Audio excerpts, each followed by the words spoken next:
Então, muito obrigado pela vossa presença, Teresa, Teresa Obrigada. Almeida, e obrigado, Dani.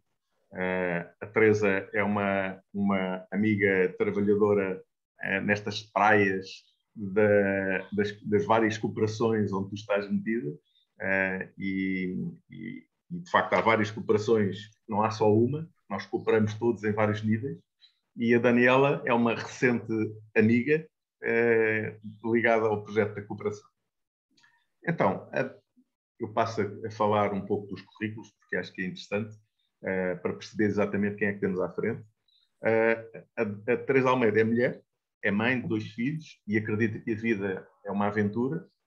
Desenha e facilita programas utilizando metodologias sociais e participativas, com um mindset human-centered, nomeadamente o design thinking, utilizando a criatividade, a inovação, a colaboração, a experimentação para a resolução de problemas e projetos reais em organizações de diferentes setores de atividade, nomeadamente o retalho, os serviços, IT, educação, associações sociais, estabelecimentos profissionais e, se calhar, prisionais e instituições públicas, e tem um percurso profissional em funções de gestão, na área comercial, nos recursos humanos, na formação com grande foco no desenvolvimento de pessoas, orientação para o cliente e para os resultados. E, portanto, é Teresa Almeida. Tens alguma coisa a acrescentar, Teresa? Sim, tenho. No fundo, o que eu faço, a minha ação, resulta, no fundo, em criar experiências e aprendizagens, experiências de aprendizagem, de forma a que as pessoas possam ser e fazerem, estarem abertas a fazer de modo diferente, para poderem ter mais impacto e criar um mundo melhor. Por isso, no fundo, é aprender a ser e aprender a fazer, não é? Porque o ser, nós normalmente não temos muito aprendizagem do ser, é muito aprender a saber só. Uhum. Sim, essa aprendizagem tem vários níveis. Uhum. A Daniela, antes de mais, eu vou dizer que ela é a co-organizadora do livro da Pedagogia da Cooperação e procurou no seu caminho profissional, não só pessoal, um caminho de transformação para si e para o mundo. Formou-se em jornalismo na Faculdade Casper Libero, em São Paulo, mas foi no voluntariado que encontrou o seu lugar. Descobriu que poderia usar as suas habilidades para aprender, construir e transformar junto das pessoas e das comunidades, e começou a trilhar um caminho profissional em organizações sociais, como a TET, Gastromotiva, Artemisia, e ampliou a sua atuação da comunicação institucional para gestão de projetos, facilitação de grupos e desenho de metodologias. É guerreira sem armas, pós-graduada em Pedagogia da Cooperação, colaboradora do projeto de cooperação e atua como líder de projetos no Grupo Telos. Eu não sei o que é uma guerreira sem armas, mas estou muito curioso. Não sei se queres acrescentar alguma coisa, Daniela, ao teu currículo, para além de explicares o que é que quer dizer uma guerreira sem armas. Obrigada pelo convite, Gabriel. Muito bom estar aqui com você e com a Teresa. Bom, acho que vou acrescentar, começando aí, explicando o que é o Guerreiro Sem Armas.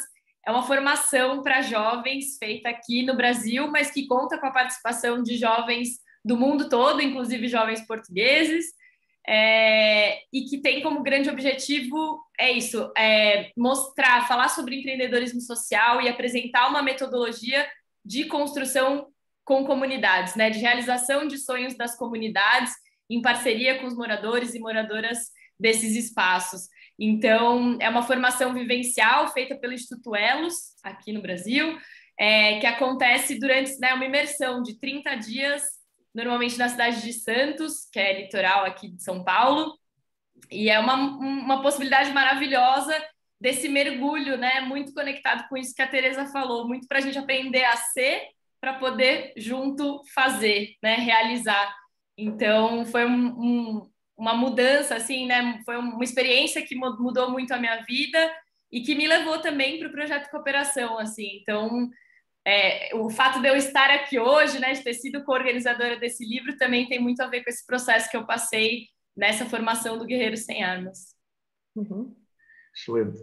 Eu começava já por vos desafiar e lanço a pergunta por uma de vós, para sentir com mais alma para a resposta, que é, quando se fala em cooperação, o que é que o vosso coração vos diz? Olha, a imagem a imagem que me aparece sempre é inspirada no Otto Scharmer, da teoria U, que é do ego para o eco. E a cooperação tem um bocadinho a ver com isso, não é? A maior parte de nós, pelo menos na maior parte dos sítios, somos sempre formatados para sermos termos o ego e desenvolvermos o nosso ego com a nossa aprendizagem, sermos melhores que os outros, estarmos num ambiente competitivo. Não somos muito convidados à colaboração. No formato normal, desde o ensino até às próprias empresas, quando entramos no mercado de trabalho. E a cooperação é quase um espelho do que a natureza é. A própria natureza funciona num ecossistema, não é? E por isso a cooperação o que convida é que nós deixemos de ser, não é deixar de termos a nossa individualidade, mas é trazermos a nossa individualidade ao serviço do coletivo, que é o que acontece na natureza. Os ecossistemas funcionam porque cada elemento do ecossistema faz o seu papel. E é no coletivo, na cooperação, que existe a beleza da natureza e da vida. E por isso, a cooperação para mim tem a imagem logo que me aparece é esta, do ego para o eco, porque acho que é aí que nós temos a maior impacto da cooperação. Não sei, Daniela, se... Ego para o eco, na verdade nunca deixámos de ser eco. Nós é que achámos que, com esta visão antropocêntrica, que de facto éramos o centro. E agora percebemos, se calhar, neste momento começámos a perceber, enfim, nunca é tarde, mas começámos a perceber que afinal nós fazemos parte de um todo que se chama planeta Terra e, por consequência, um universo que é maior do que nós. Mas também nós próprios temos um nosso universozinho, que é o nosso corpo, com trilhões de células, que na verdade é para mim das melhores metáforas, se quisermos. Ou é o sistema. É um sistema que nos informa como é que o universo funciona. E, portanto, se nós olharmos para o nosso corpo, temos a informação rigorosa do que é cooperação. Pronto, mas isto é a minha chega. Daniela, peço desculpa. Imagina. Não, acho que foram definições perfeitas e acho que para complementar, eu traria a imagem do círculo também, assim, né? Que é isso, quando a gente está em roda. Quando você falou a palavra cooperação, me veio a imagem de pessoas em roda, que eu acho que traz também tudo isso que vocês falaram, né? Então, essa coisa, sem cada um dos indivíduos essa roda não seria a mesma, né? E cada roda é única, cada pessoa é única, e eu acho que é essa a junção de pessoas diferentes, de movimentos diferentes, que fazem as coisas ser da maneira como elas são, né? Então, eu acho que o círculo, para mim, ele também traz muito esse símbolo da cooperação, né? Onde você pode ser você mesmo e ser a sua melhor versão para essa transformação acontecer, né? Então, quando as pessoas se juntam, coisas diferentes acontecem, né? Então, quando eu estou criando alguma coisa com alguém, nunca vai ser o mesmo resultado do que se eu criasse sozinha, né? Então, acho que a potência que tem a cooperação, para mim, é isso, esse significado de potência. O fazer junto é muito mais potente do que fazer sozinho. Eu gostava muito de ouvir as duas, também num tema que eu acho que é interessante, porque vocês têm essa experiência das organizações, sejam aos quais forem, seja do terceiro setor, seja do privado, sejam estatais, e gostava que vocês trouxessem um pouco o ambiente que se vive nessas organizações, se quiserem de uma forma genérica ou particular, se vos fizer sentido distinguir uma ou outra organização em relação à cooperação. Porque, de facto, numas, enfim, coopera-se ou procura cooperar-se e noutras não se coopera de todo, mas era importante que se cooperasse. E, portanto, se calhar vocês têm visões complementares ou diferentes, enfim, mas era interessante ouvir, porque ambas estão em locais completamente diferentes, uma em Portugal, a Teresa, e a Daniela no Brasil, e é interessante ouvir ou escutar-vos sobre o tema da cooperação e de que modo é que vem o tema da cooperação nas organizações e de que modo é que, de facto, naquelas em que não está tão desenvolvido, como é que se poderia desenvolver esse tema da comunicação.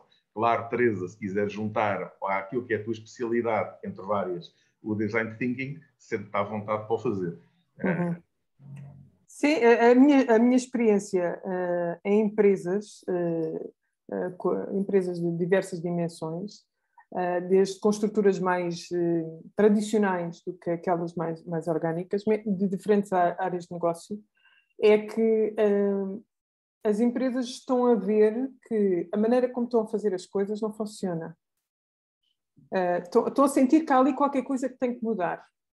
E quando têm uma experiência em que trazem todas as pessoas das áreas, de áreas diferentes, não é? Que normalmente trabalham em silos, em departamentos muito fechados, e quando se traz essas pessoas e põem as pessoas a ver o todo e a explorar a inteligência coletiva que existe e o know-how que existe e a colocam ao serviço do coletivo, o que acontece é que o que eu chamo magia, não é? Acontece magia, que é eu descobri que afinal fazia sentido, não é? Um exemplo, eu tive uma empresa onde nós não fizemos um projeto de design thinking, utilizámos algumas ferramentas de design thinking e o convite era, o diretor-geral queria convidar as várias áreas de negócio a desenharem o orçamento de marketing, como é que iriam investir, sendo que o orçamento de marketing era muito limitado. E eu tinha, imagina, 10, já não lembro quantas áreas eram, mas imagina, eram para aí umas 10, porque eram muitas.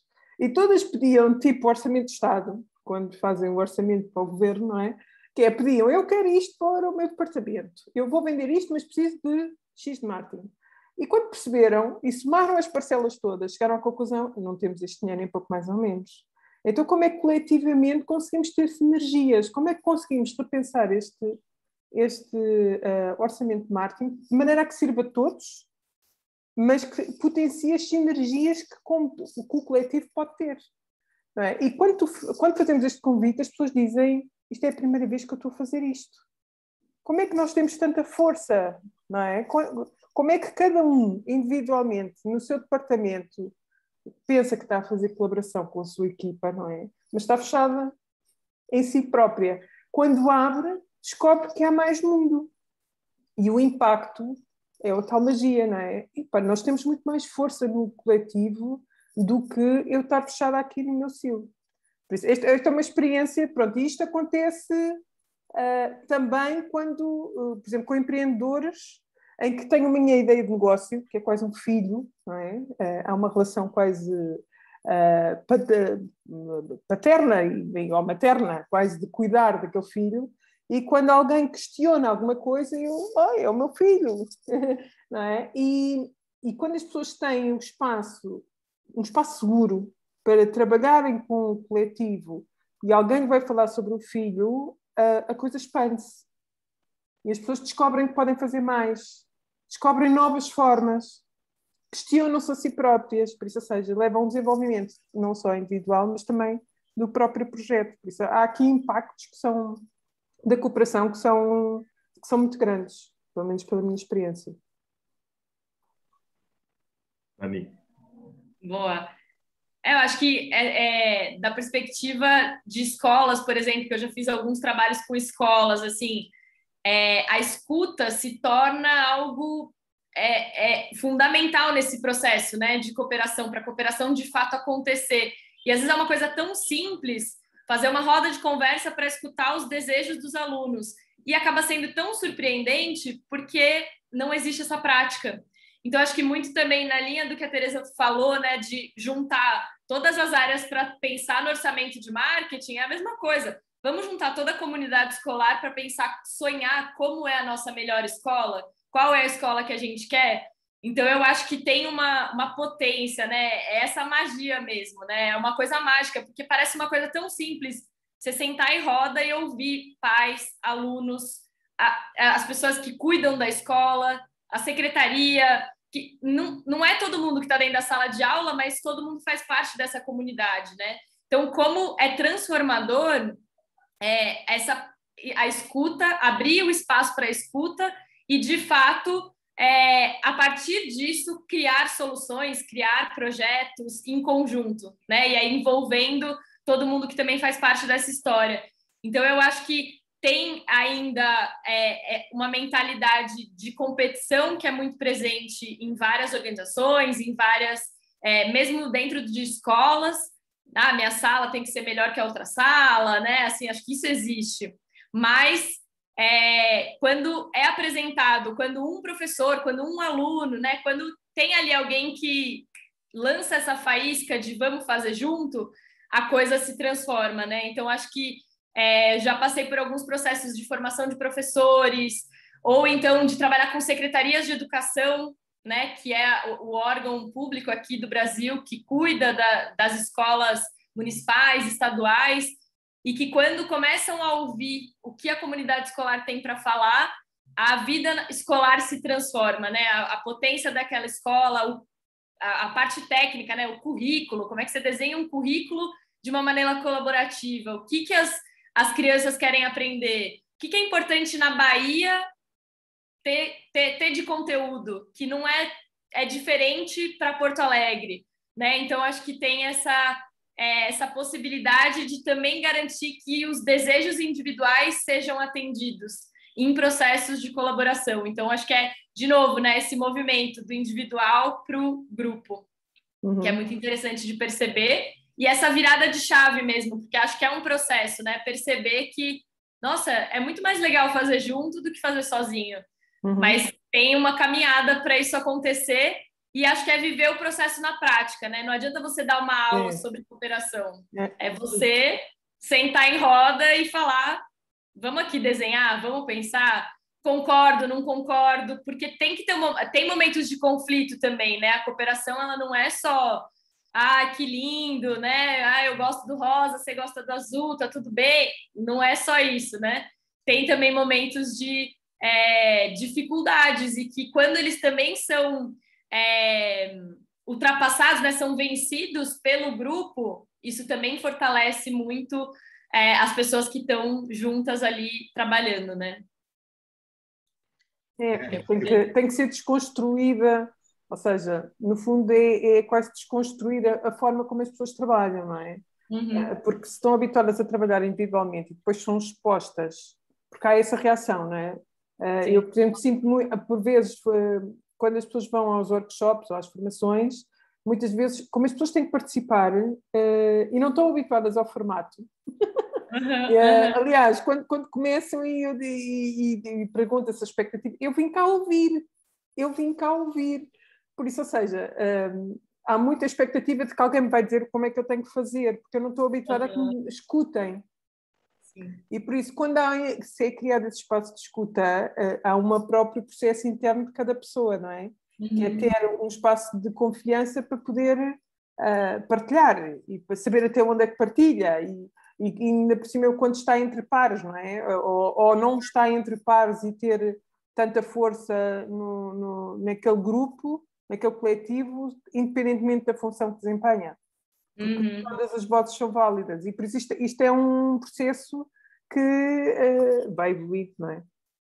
Perfeito. Eu tive o privilégio, como sabes, Teresa, de estar contigo num projeto num estabelecimento de ensino, por uma questão de respeito não vou mencioná-lo, mas de facto passámos por isso e portanto estou a achar interessante, porque de facto na altura trouxeste e trouxeram também outros elementos que estiveram a liderar este processo, entre os quais tu, a teoria U, o Lego, não é? Para fazer algumas prototipagens, e portanto usaram-se um conjunto de metodologias super interessantes e que, do meu ponto de vista, suportaram uma visão a vários níveis e com imensa riqueza, que de facto há um conjunto de processos que nós podemos utilizar e que são absolutamente cruciais. E este livro fala deles. Alguns deles, outros não estão aqui, nomeadamente, por exemplo, esse colega, sei lá, os jogos cooperativos, as danças circulares, a comunicação não violenta, o diálogo, que estava aqui a Dani a falar, transformação de conflitos, o Open Space, o World Café, que também nós conhecemos, o inquérito apreciativo, que eu acho delicioso, o Dragon Dreaming, o Design Thinking, o Jogo Oasis, a música cooperação, Cooperarte, enfim, e todos os outros que não estão aqui, que poderiam estar, e que com certeza o livro seria gigante se os tivesse aqui todos. Mas, de facto, há aqui alguns princípios que o próprio livro traz, enfim, a Daniela seria a pessoa ideal para falar, mas eu vou tocar neles, que são a coexistência, a convivência, a cooperação e a comum unidade, e, de facto, são 4 elementos-chave para que realmente as pessoas sintam que é possível criar um ambiente, um contentor, se quisermos, com um conjunto de elementos que faz com que as pessoas se sintam à vontade em determinadas práticas e que, de repente, os resultados apareçam quase sem esforço e quase que parecem que surgiram naturalmente, e é óbvio que aquele resultado teria que sair, porque naturalmente nós estamos profundamente alinhados e nem demos conta que, de facto, o resultado, ou melhor, os processos que foram usados para esse, enfim, para criar esse campo, realmente foram processos que foram muito bem encadeados e que surge o resultado de forma natural. E gostava muito que vocês, de algum modo, também trouxessem ainda, antes de falarmos um pouco da vossa especialidade, ou da vossa especialização, se quiserem, um pouco no Design Thinking, mas tocar um pouco neste lado do propósito, que também o livro traz, não é? Que é o desapego, a integridade, a plena presença e a abertura para partilhar, que também acho delicioso estes elementos, porque são, de facto, essenciais para que se construa algo, e isso, do meu ponto de vista, é realmente a necessidade de criarmos ou de termos alguns processos, ou seja, algumas ferramentas que fazem com que as pessoas, de uma forma natural e fluida, entrem nestes 4 itens, entre outros, mas estes que estão mencionados no livro: desapego, integridade, plena presença e abertura para partilhar, e, portanto, digamos que este é, enfim, a chave, se calhar, para que todos os outros processos fluam e consigamos ter um sucesso naquilo que era o objetivo e aquilo que era os princípios base, a essência que a organização tinha colocado em cima da mesa para que, enfim, quando é solicitado uma intervenção de alguém, neste caso da Teresa ou da Dani, que eventualmente é-lhes solicitada uma determinada ação com um determinado fim. E, portanto, é preciso ter um propósito, é preciso ter princípios e é preciso utilizar processos com sabedoria, sempre com a capacidade de poder torneá-los e levá-los de uma forma fluida para que eles, no final, conduzam esse resultado que a organização quer. O que é que vocês têm a dizer sobre isto? O que é que sentem, uma vez que estão mesmo na prática? E eu gostava de vos ouvir um pouco nisto. O que é a vossa experiência na prática? Olha, tem a ver um bocadinho com o criar o campo, não é? O que eu chamo de criar o campo.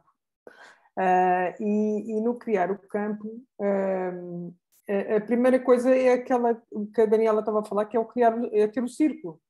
Ou seja, logo a forma de desconstruir o espaço físico com que a ação vai acontecer, não é? Que normalmente as pessoas estão habituadas a uma sala de aula e quando são confrontadas com um espaço que é um círculo, o círculo significa que somos todos pares, não é? Tem o simbolismo é como se estivéssemos à volta da fogueira e estivemos ali e estamos todos, o contributo de todos é coletivo, não há ninguém que está num palco, o próprio facilitador está no mesmo campo, não é? E logo isto faz a diferença. Eu lembro, por exemplo, eu já estive em organizações onde, quando fazemos o ciclo, a primeira reação é: estamos nos Alcoólicos Anónimos. Já aconteceu várias vezes.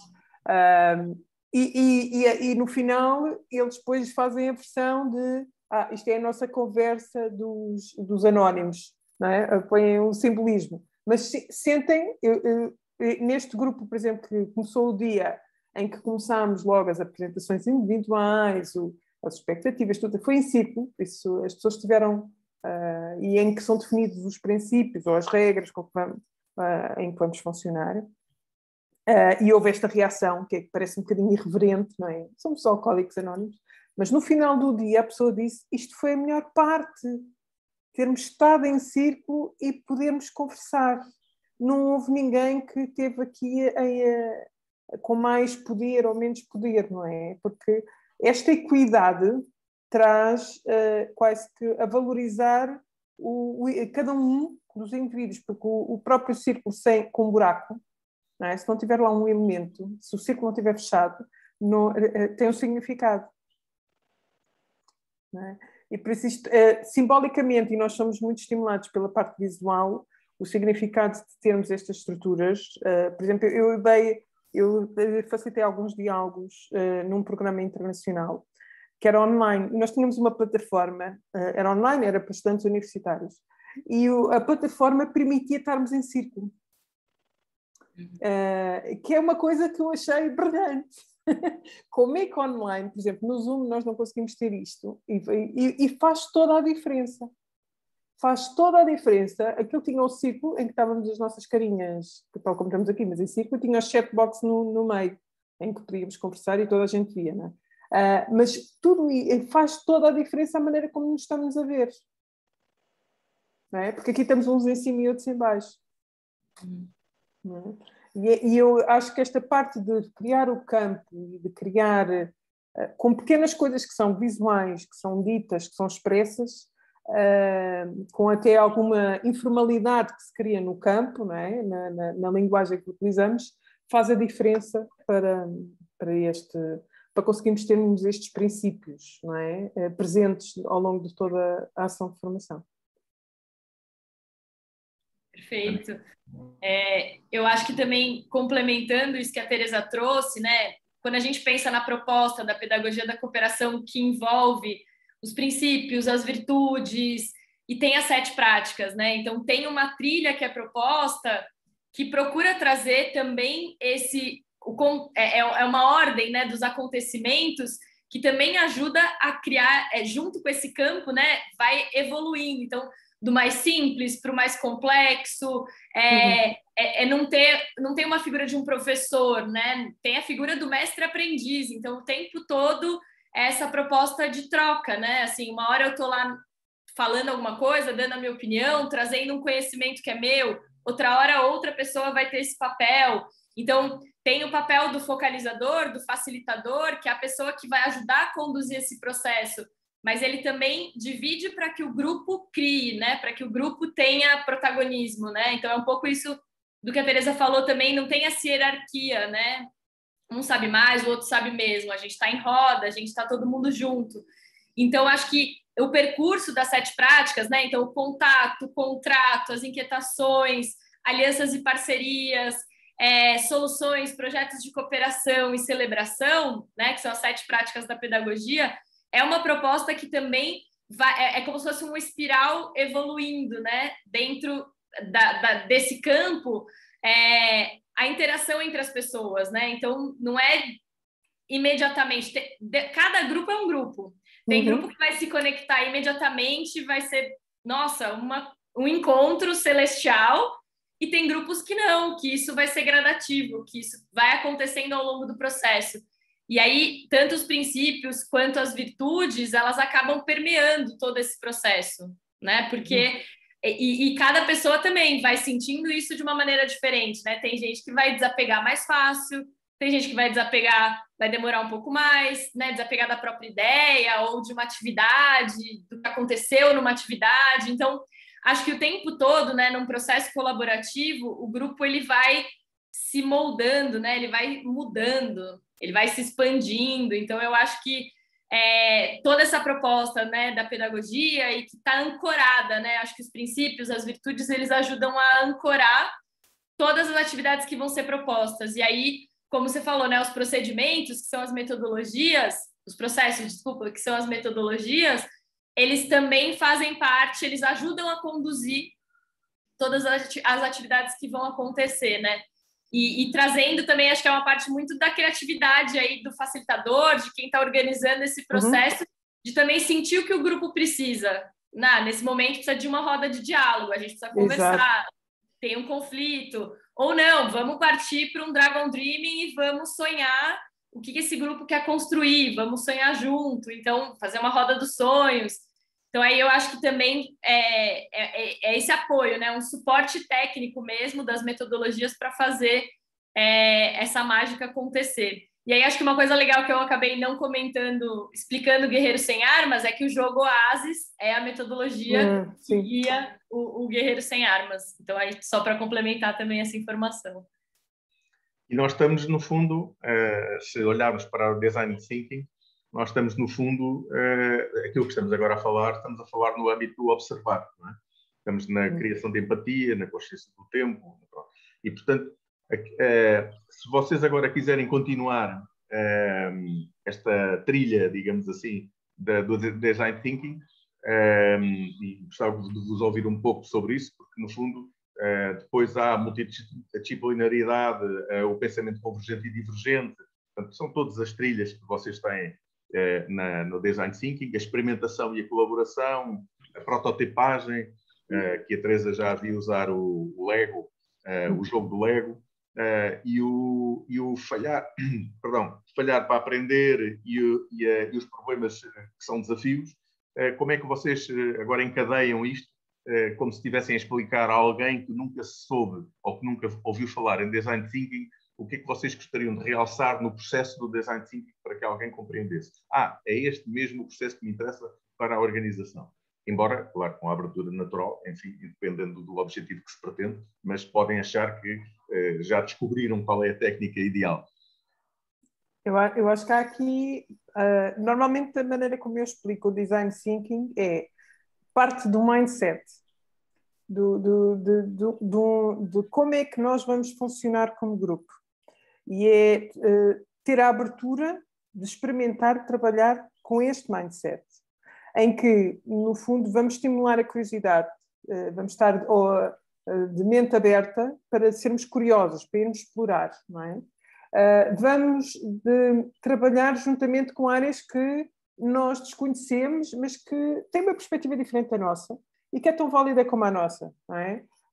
Ir buscar pessoas da área de finanças com a parte de sociologia ou da área social, com a parte técnica, que são coisas que às vezes dizemos assim, mas o que é que eu tenho a ver com o financeiro? O que é que eu tenho a ver com uma pessoa de tecnologia? Se eu sou professora de infantário, não é? Por isso, ou seja, parece que isto não bate nada com nada, não é? Mas é ter esta curiosidade e abertura de poder experimentar, trabalhar com pessoas diferentes, de criar empatia, seja com as pessoas com quem eu estou a trabalhar, como com as pessoas que eu interajo, não é? Conseguir ver, calçando os sapatos do outro, e ter o espaço, que isso é outra coisa que não, no dia-a-dia, pelo menos sinto que não há muito, que é podermos errar, podermos aprender com o erro, não é? E dar a oportunidade de... eu não tenho que fazer as coisas certas, vamos experimentar e explorar. E vamos aprender com isso. E depois vamos ter a oportunidade de corrigir e de integrar a aprendizagem que vamos fazer. E por isso, este mindset é o primeiro convite que se faz, não é? Vamos estar aqui num mindset diferente. E vamos experimentar. E vamos seguir aqui uma abordagem, não é? Em que vamos ter um problema e vamos explorar esse problema. Vamos observá-lo nas diversas perspectivas. E vamos calçar vários sapatos a ver a mesma realidade e vamos recolher informação para depois a trabalhar e conseguimos quase que criar aqui quem é que são os nossos utilizadores, para quem é que nós vamos estar a criar soluções. Porque não faz sentido eu estar no sofá, porque o que normalmente faz eu não é no sofá, eu estou no escritório ou estou no meu computador, vou à internet, faço umas pesquisas e crio a minha percepção, o meu julgamento, não é? E outra coisa é eu pegar nos meus sapatinhos e ir próximo da realidade. Eu vou estar se eu estou a fazer um trabalho nas escolas, eu vou estar sentada com os alunos, eu vou estar com os professores, eu vou observar algo que acontece na escola. Quem diz na escola diz noutro contexto que possa ser o de objeto de trabalho. E depois, a partir daí, trabalhar essa informação para criar soluções, não é? No fundo, é criar soluções e fazer outra coisa que nós fazemos, é que nós criamos as soluções e depois precisamos de materializar, não é? E esse é normalmente, materializar, normalmente as pessoas têm sempre a coisa, mas isso custa muito dinheiro. Pronto. E a desconstrução de que materializar uma ideia pode ser tão banal como fazer com lixo reciclável ou com... Hoje até existem plataformas online que também permitem fazer, não é? Mas existem múltiplas soluções que têm quase um custo próximo do zero, em que nós podemos prototipar e em que o objetivo deste protótipo é irmos outra vez junto dos utilizadores e dos vários intervenientes do problema, irmos mostrar aquela solução e recolher feedback. E é isto que nós aprendemos com o erro. Aquele protótipo vai ter coisas boas, vai ter coisas más. E eu vou querer ouvir quem vai utilizar o protótipo, não é? No outro dia, uma experiência de estar a fazer fiz um protótipo com a administração pública, em que estávamos a falar mandavam a autoridade tributária, que é as nossas finanças em Portugal, mandavam os avisos que as pessoas tinham que pagar, as multas e tudo isso num papel, num documento, que é escrito por advogados. E as pessoas normais não sabem, não olham para aquilo, leem, não percebem o que é aquilo, não é? Principalmente, vamos pôr pessoas de idade. E então nós estamos a desenhar soluções de como é que as pessoas de idade podemos ajudar as pessoas de idade a lerem estes documentos. Pronto.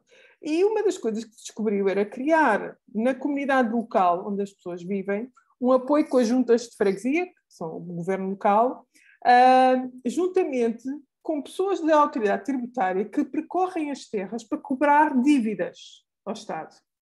E então, uma das soluções era, vamos utilizar estas pessoas que têm uma carga tão negativa de irem cobrar dinheiro de alguém que deve, a também terem a oportunidade de ajudar as pessoas, porque elas já estão no terreno. Não é? Isto parece uma coisa que, a princípio, mas ninguém se lembrou disto. Não, porque ninguém observou. Ninguém ideou.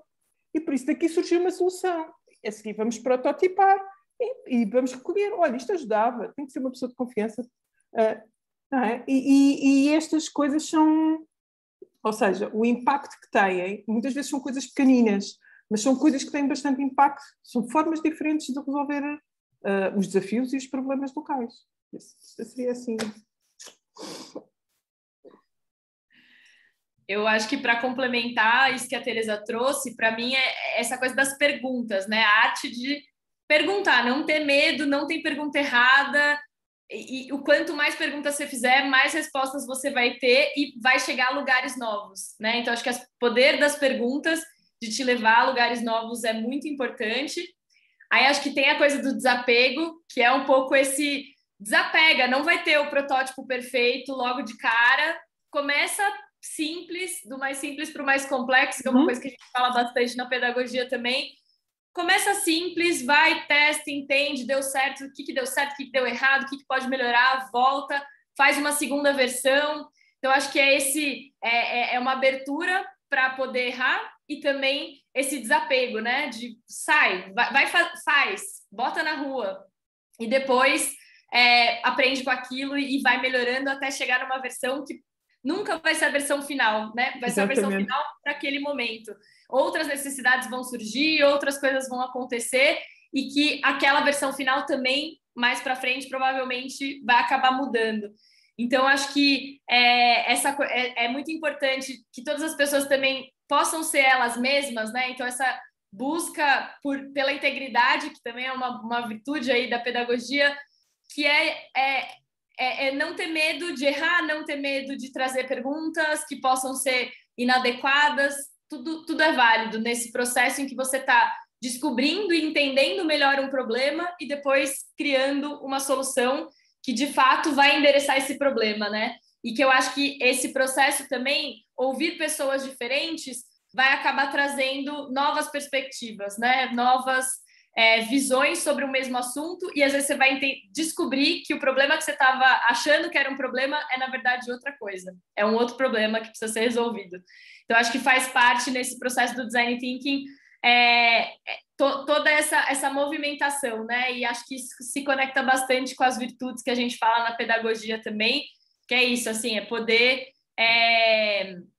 explorar, ter abertura para compartilhar seus aprendizados, desapegar do que você do que não está fazendo sentido e enfim, estar presente nas ações, né? Nessas conversas, nessas entrevistas que você faz, que são parte muito importante de um processo de design thinking, que é a escuta também, que eu já tinha comentado, assim.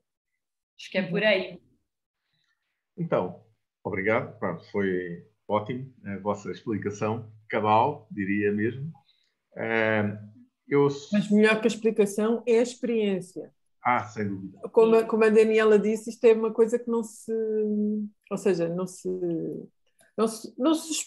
não é o explicar que está, é o experimentar. Sim. Desculpa. Não, perfeito. Eu estou completamente de acordo, até porque aquilo que já vivi com algumas coisas que tu fizeste enfim, com algumas técnicas, eu acho que realmente só mesmo experimentando, porque o que se obtém quase que traz uma euforia no sentido de como é que é possível, as pessoas andam tanto à volta das coisas e não conseguem descobrir nada e de repente faz-se um círculo, que é uma coisa que não tem importância nenhuma e dali saem logo um conjunto de elementos e, enfim, e eu estou-me a lembrar também desse estabelecimento de ensino onde estivemos juntos e de repente a pessoa está com um sorriso, assim, como é que é possível tudo isto acontecer e de facto essa interligação que a Dani falava no caso da educação, que era este o caso, em que se juntou um conjunto de pessoas de várias perspectivas e várias funções, como é que de repente surge ali alguns aspectos que não eram sequer identificados. Claro que há muitas sombras também, mas pronto, mas isso também é preciso saber lidar com elas. Diz, Dani, desculpa. Sim. Não, acho que para te complementar também, Gabriel, tem... Oh, meu Deus, fugiu. Olha isso. O que eu ia falar? Nossa, veio uma ideia e ela escapou. Olha que coisa. Já vai outra vez. Se eu lembrar, eu comento. Mas tens alguma coisa para acrescentar, Teresa, relativamente a isto que eu estava a dizer? Não, eu acho que é a diversidade e a multidisciplinaridade. Ou seja, há aqui quase que umas keywords no design thinking e na colaboração. Estão linkadas com a colaboração, ou a cooperação. Porque a multidisciplinaridade, o escutar, o poder aprender com o erro, o estar num espaço onde a curiosidade é fundamental, ou seja, é querer saber mais e porquê, não é? O experimentar, o fazer, faz com que a percepção que nós temos da mesma realidade seja completamente diferente do que os achismos, como nós dizemos cá em Portugal, não é? Quando fazemos uma consulta e começamos a criar um julgamento e uma percepção que depois, na realidade, quando a observamos e a questionamos, é completamente diferente. Lembrei. Até anotei agora para não esquecer de novo. Acho que tem um fator muito importante, principalmente para quem está no papel de condução do grupo, né, o facilitador, o focalizador, que é a confiança no grupo também, a confiança no que o grupo traz. Porque eu vivenciei na aplicação do meu trabalho de conclusão da pós-graduação uma situação, a gente estava aplicando a pedagogia da cooperação e aí o grupo tem um momento ali, né, que o grupo levanta as inquietações, então a partir de um tema, o que está pegando, né? O que está mais forte, quais são as perguntas que eles se fizeram que estão reverberando naquele grupo. E o grupo escolheu uma pergunta que a gente, enquanto focalizadores, a gente ficou muito em dúvida, assim, nossa, mas o que vai sair dessa pergunta? É uma pergunta abstrata, faz sentido, não faz sentido? A gente ficou se questionando sobre a pergunta, se devia propor uma revisão da pergunta. E aí a gente o Fábio, no caso, era o nosso orientador do trabalho, e a gente ligou para ele, conversou, era de um dia para o outro, né, que ia acontecer a continuidade da atividade. E ele falou, não, confia no grupo, confia no processo. E a gente confiou. E o resultado foi espetacular, surpreendente, né? O grupo, a partir daquela pergunta, criou um jogo, criou uma atividade e que foi emocionante, super transformador, e era o que eles, de fato, precisavam vivenciar. Então, acho que, para mim, ficou muito essa lição de confiar no grupo, porque, às vezes, a gente está olhando, né, está conduzindo o processo e parece que está estranho, não está exatamente como a gente pensou, mas, no final das contas, ele se desenvolve. É o que o grupo precisa também, assim. Então, acho que isso... também faz parte dos processos de design thinking, assim, confia no processo que ele vai chegar no lugar que precisa chegar. Eu acharia que nós devíamos terminar, mas eu sinto necessidade de fazer uma pergunta que está aqui, enfim, que está aqui a emergir e que eu não consigo deixar de fazer, que é de facto isso que tu acabaste de dizer, Dani, ou seja, é esse chão muitas vezes não chega a ser chão, ou seja, é preciso o facilitador, ou se quiseres o focalizador, como vocês chamam, navegar nessa sinuosidade que é o terreno e deixar-se conduzir. E, portanto, o que eu quero dizer com isto é de facto, tem que haver um trabalho interior do próprio facilitador para deixar que aconteça precisamente aquilo que deve emergir do grupo.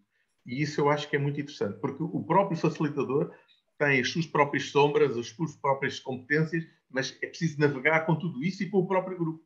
E eu gostava de ouvir, porque eu acho que isso é delicioso. Ouvir. Olha, eu tive uma experiência a semana passada. Está fresquinha, está fresquinha. Em que tinha desenhado uma estrutura, era um processo participativo, e tinha desenhado uma estrutura de workshop. Pronto, em que tinha perguntas e no fundo aquilo era um café para eles desenvolverem as perguntas. E o que aconteceu foi que a dinâmica de grupo era com escolas, por acaso, não era dentro de uma escola, era com várias escolas do mesmo território. E o que aconteceu foi que, na última pergunta, eles não responderam à pergunta. Ou seja, tiveram a conversar no tempo do café, mas responderam à pergunta que eles acharam que tinham que responder. Pronto, e sendo que essa última pergunta era uma pergunta de ação, é o que é que tem que acontecer, ou o que é que... Pronto. E no final, quando eles voltam, nós percebemos, porque estava a ver o Miro, que é onde eles colocam a informação, o que é que estavam a escrever, e nós temos isto, não está nada a acontecer o que nós tínhamos esperado. E por isso o desapego, esta capacidade do desapego, de perceber, ok, isto não é nosso, eu estou a facilitar o processo, mas o processo não tem que ser o que eu estou a dizer, não é? Eu também tenho que ter a capacidade de fazer o desapego. E se naquele momento eles precisavam de conversar sobre aquela, com uma pergunta que não era aquela, é porque precisavam. E no final foi o que nós dissemos. Nós até partilhamos com a abertura e a autenticidade quando eles voltaram para a sala e partilharam, nós dissemos, olha, o que nós percebemos é que vocês não responderam à pergunta, mas está tudo certo. Porque o que vocês responderam é aquilo que tinham, aquilo que vocês escreveram é aquilo que vocês sentiram que tinham que escrever. Foi o que conversaram. Então significa que agora estão mais bem preparados para responder à pergunta. Não é? E por isso é este desapego, é o sentir o que é que o grupo precisa e ter o desapego de que aquilo que nós temos como preparação ou estrutura, a determinado momento pode não servir o grupo. Não é? E por isso nós temos de ter esta habilidade de... se isto é um processo colaborativo, quer dizer que vem do grupo. Por isso nós somos facilitadores, não é? E por isso se o grupo está a pedir outra coisa, é isso que tem que ter. Sim. E como é que tu acho que deixa-me só fazer. Como é que te sentiste, Teresa? Como é que a Teresa se sentiu? Não, a primeira sensação é frustrar, a frustração, não é? Porque... Não, mas espera, não era isto que nós queria, não é? Impacta mas depois... com o não é? Com o espectado. Não, neste caso, significa que eles foram mais lentos, não é? E por isso, ou seja, no final depois demos espaço para fazerem aquilo, tínhamos tempo, por isso demos espaço para fazer então um quarto passo, tínhamos 3 e depois passou a 4. Mas é o sentir, ou seja, eu senti-me frustrada inicialmente, significa que eu não preparei bem as perguntas, ou seja, e a culpa foi... E depois dizer assim, larga, porque isto não é para ti, isto é para eles, isto tem que servir a eles, não é? E por isso, como eu estou ao serviço, não sou eu que tenho que dizer o que é que eles têm que fazer. Eu posso dar uma orientação, eu posso dar um caminho, mas se a meio do caminho eles sentirem que faz sentido explorarem outro, é o caminho que eles têm que trilhar, não é? Anira, desculpa. Imagina, acho que é estar disponível para mudança, assim, é esse o lugar que a gente se coloca quando entra em campo, assim. Eu sinto meu coração acelerar, assim, toda vez que eu vou começar a trabalhar com um grupo, é uma borboleta, é uma coisa que vem e que é muito, muito bonito, porque é isso, você está começando com um planejamento e acho que isso, cada vez mais, né? Quanto mais você trabalha com grupos, isso vai ficando mais forte. Você sabe se tem um planejamento e que ele pode mudar completamente a qualquer minuto. Então, e acho que é muito importante essa preparação ser muito bem feita para que você consiga improvisar, né? O improviso planejado, entre aspas, né? Para que você consiga atender a necessidade do grupo. Então, acho que toda vez que você entra em campo, é isso. Você não sabe o que vai acontecer.